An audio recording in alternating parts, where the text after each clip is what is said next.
Adlaw nga Lunes karon mga kaigsuunan, sa 10 sa bulan sa Abril tuig 2023. Ang pagbasa kinutlo gikan sa Ebanghelyo sumala ni San Mateo kapitulo 28 bersikulo 8 ngadto sa 15. Busa midali sila pagbiya sa lubnganan nga may kahadlok uban ang dakong kalipay. Nanagan sila aron pagbalita sa iyang mga tinun-an. Unya sa kalit misugat si Jesus kanila og miingon, ang kalinaw mag-uban kaninyo. Miduol siya kanila ug mihikap sa iyang mga tiil ug misimba kaniya. Si Jesus miingon kanila, ayaw kamo kahadlok, adtua ang akong kaigsuunan ug paadtua sila sa Galilea. Didto makita nila ako. Samtang naglakaw ang mga babay, pipila sa mga sundalo nga nagbantay sa lubnganan na mauli sa syudad ug gisuginla nila ang kadagkuan sa mga pari sa tanan nga nahitabo. Unya ang kadagkuan sa mga pari nakigtagbo sa mga pangulo sa mga Hudiyo aron pagplano sa ilang buhaton, ug ang mga sundalo gihatagan nila og daghang kwarta ug giingnan, ipanugilo ninyo nga sa pagkagabi ang iyang mga tinun-an niadto sa lubnganan ug gikawat nila ang iyang lawas samtang nangatulog kamo. Ug kun kini mahibaw-an sa gobernador, kami nay mag-igo pagsulti kaniya ug wala na kamoy angay kabalakan. Gidawat sa mga gwardya ang kwarta ug ilang gituman ang gisugo kanila. Hangtod karon mao kini ang balita nga gipakaylap sa mga Hudiyo. Mga igsoon, ang Ebanghelyo sa Ginoo. Daygon ikaw o Kristo.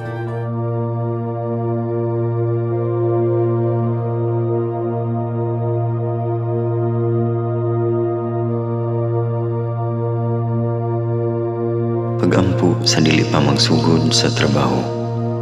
Magampo kita. Sa ngalan samahan, sa Anak ug sa Espiritu Santo. Amen. Langit no namong Amahan, sa among pagsulod nining trabahoan, among gidala ang imong presensya uban kanamo. Among gipamulong ang imong kalinaw, imong grasya, imong kaluoy, ug ang imong perpektong hanay sa among mga trabaho. Among gipadayag ang imong gahom labaw sa tanan, diha sa mga butang nga among mahimo, masulti, mahuna-unaan, ug mahukman sulod nining adlaw.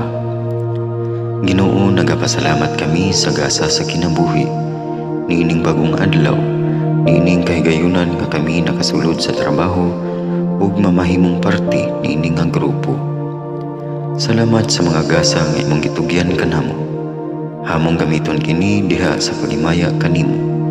Hatagi kami sa kusog ug kadasig sa pagbuhat sa among mga trabaho. Panalangini ang among mga proyekto, mga ideya ug kusog, aron sa ingon bisan sa pinakagamay namong mga kalampusan, magahatag kini sa imong himaya. Ubani kami Ginoo sa among pagtrabaho nining adlaw. Puna kini nga lugar sa inspirasyon ug kusog. Tabangi kami nga magtrabaho isip usa ka grupo nga mapakita sa usag-usa ang kamaayo. Himuha kami nga maayo nga makabot namo ang mga butang nga kinahanglan namong buhaton. Himuha kini nga lugar nga puno sa kalipay ug panagihikalaay. Ug kamugaway ug kalinaw ang mapatigbabaw niining dapita. Ginoo, kung kami ana sa kalibog, giyahi kami. Kung kami muwadaan sa kadasig ug paglaom, dasiga kami. Himua nga ang trabaho nga among gihimo ug ang paagi sa among paghimo niini makahatag unta kini og hugot nga pagtuo, kalipay ug pahiyom sa tanan nga among mahimamat karong adlaw. Panalangini ang among mga pamilya, among Pinoy-anan, among nasod. Himua nga magmatidud-anon kami sa pagtagad ug pag-amuma sa kalikupan ug sa tanang may kinabuhi, diha sa pagbuhat kanamo sa pagkabot sa imong pangandoy alang sa hustisya ug kagawasan. O Ginoo, sa among pagbiya nining lugara, tagay kami sa imong panalangin ug kaluoy sa among pagbiyahe. Panalangini ang among mga pamilya ug Pinoy-anan nga anaunta sa mayong kahimtang sama sa among pagbiya kanila. Ginoo, salamat sa tanang butang nga imong nabuhat, sa tanang butang kay imong gibuhat ug sa tanang butang imong buhaton pa. Sa ngalan ni Jesus among giampo diha sa tumang pagigugma ug pagpasalamat. Amen. Sa ngalan sa Amahan, sa Anak ug sa Espiritu Santo. Amen.